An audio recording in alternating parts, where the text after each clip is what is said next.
Il est vrai que j'ai découvert les comics Marvel assez récemment finalement, puisque c'était lors de la collection de Panini Comics, si je ne me trompe pas, tout simplement une collection Le Printemps des Comics de Panini Comics, que j'ai pu découvrir les comics Marvel à petit prix. Et c'est donc à ce moment-là tout simplement que je me suis acheté mes premiers comics, qui étaient donc Spider-Man bleu, Venom Rex ou encore Thor, la déesse du tonnerre. Et je dois dire que j'ai beaucoup aimé en apprendre plus sur l'univers Marvel et plus précisément en lien avec les comics.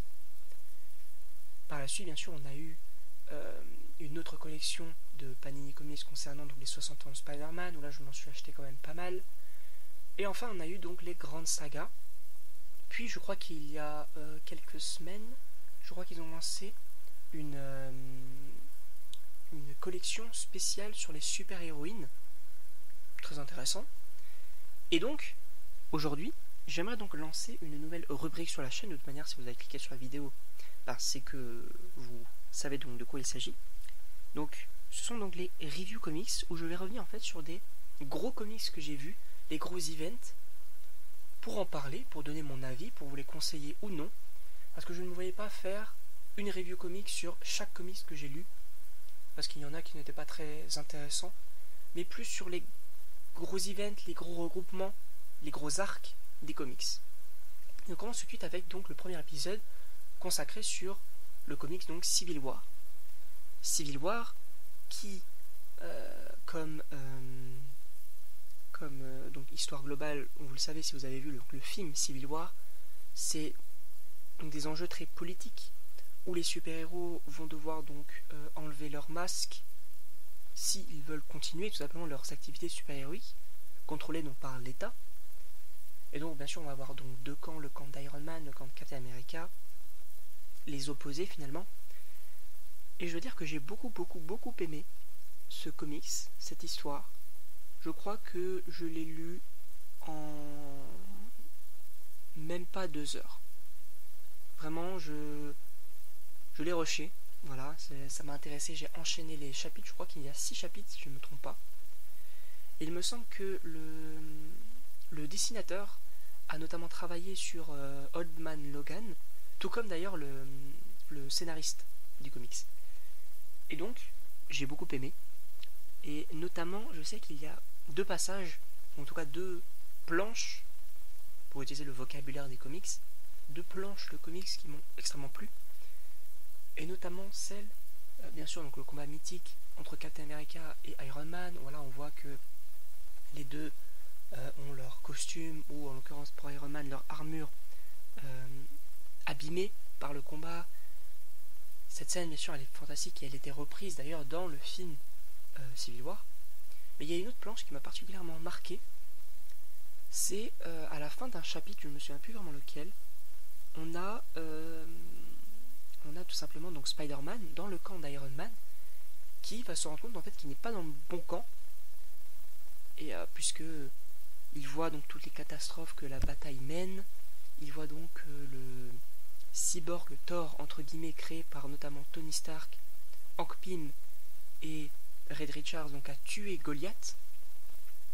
Donc Spider-Man va se rendre compte de peut-être la bêtise qu'il a faite et donc va vouloir changer de camp. Seulement que Iron Man va l'en empêcher en tout simplement envoyant donc des ennemis le pourchasser à travers les égouts, puisque c'était là où il essayait donc de s'échapper pour rejoindre donc Captain America. Et donc ces ennemis vont tout simplement donc le vaincre et lui donner des coups. Il va y avoir une certaine violence qui va s'en dégager. Et donc on va le croire possiblement donc gravement blessé, voire même mort, jusqu'à l'arrivée plutôt du personnage donc, du Punisher, qui va donc tout simplement donc, le sauver et le ramener dans le camp de Captain America. Et je sais que l'arrivée du Punisher avec Spider-Man dans les bras ensanglanté, ça m'a beaucoup marqué, et ça a vraiment marqué la violence qu'il y a, tout comme la mort de Goliath. Mais donc voilà, est-ce que je vous conseille ce comics? Si vous aimez la politique dans les films de super-héros, si vous aimez lire, en apprendre un peu plus sur les relations entre les différents héros, parce qu'il est vrai que on voit quand même beaucoup de héros. On voit même donc des personnages comme Black Panther, Doctor Strange, les X-Men aussi notamment, qui vont donc refuser de prendre part à la bataille parce qu'ils se sentent donc trop extérieurs pour rentrer donc dans cette guerre. Et donc moi j'ai beaucoup aimé. D'ailleurs il y a un deuxième volume si je ne me trompe pas de disponible, donc je crois que c'est Iron Man contre Captain Marvel cette fois-ci. Mais donc moi j'ai beaucoup aimé. J'ai beaucoup aimé donc le dessin. Pour moi c'est typiquement le genre de dessin que j'aime dans des comics. C'est très réaliste, c'est vraiment, je sais pas comment le dire, mais c'est vraiment un dessin qui me plaît fortement. Et au niveau donc du scénario, bien sûr, c'est du très bon. Voilà, on va s'inquiéter aussi pour les personnages parce que c'est quand même un arc assez important. Et donc voilà, moi, si vous avez la possibilité de l'acheter, que vous aimez en découvrir plus, si vous aimez l'univers Marvel, je vous le conseille. Il n'est pas extrêmement cher. Il y a la version must-have à 16€, mais moi je vous conseille quand même celle de la collection, donc les grandes sagas de Panini Comics. Je crois que c'est 6,99€ si je ne dis pas de bêtises, donc en gros 7€. Et franchement c'est du très bon. Voilà, donc moi j'ai beaucoup aimé, je vous le conseille. Donc voilà pour ce premier épisode donc des review comics. Je sais pas ce que vous en pensez, dites-moi dans les commentaires si vous avez lu le comic, si vous êtes intéressé, etc. Et donc moi il ne me reste plus qu'à vous dire à la prochaine pour une prochaine vidéo, sachant que il y aura donc d'autres épisodes sur donc les review comics. Donc le deuxième épisode sera plus sur le Spider-Verse et le troisième du coup sera sur Secret Invasion, puisque la série sort le 21 juin. Et donc j'aimerais donc faire une review comics un peu avant la sortie de la série pour donner donc mes attentes notamment sur la série. Voilà, donc il ne me reste plus qu'à vous dire à la prochaine pour une prochaine vidéo.